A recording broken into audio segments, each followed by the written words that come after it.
Now let's look at what you do with a larger tree. Just like before, you create a good working environment. You might need to remove some of the branches from the bottom of the trunk.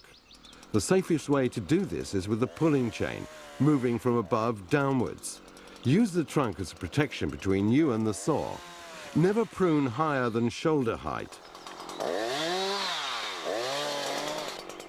If the tree has buttressed roots, it may be easier if you remove them.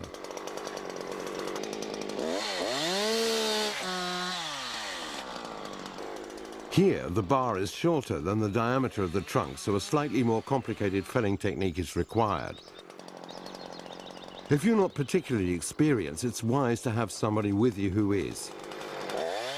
As the bar doesn't reach through the trunk, you have to complete the directional notch from the other side. Make sure that the new cuts meet up with the old ones as closely as possible.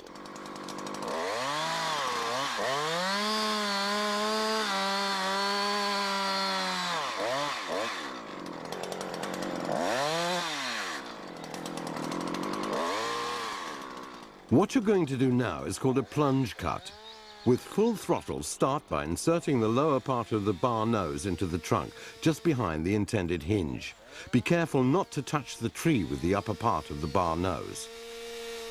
When the tip of the saw has moved into the trunk a little bit, turn the saw carefully until it is parallel with the directional notch.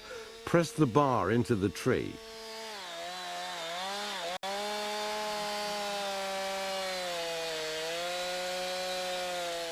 Then saw away from the hinge a small distance, approximately the width of the bar.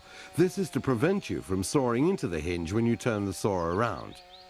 Saw carefully around the trunk.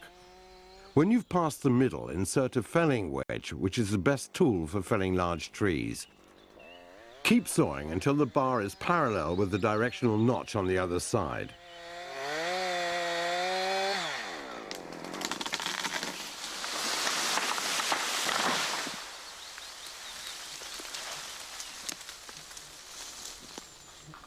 If the tree has rot damage, you have to be very careful and preferably get help from an experienced person if you're not that skilled yourself. If the trunk looks damaged or abnormal, there may be a rot problem. The rotten section of the tree is miscolored and feels spongy. As rot weakens the tree, you have to make the hinge bigger to get the tree to fall safely. You should also get assistance from someone with experience if the tree gets stuck in another tree on the way down. Don't leave the tree unguarded if you have to call for help.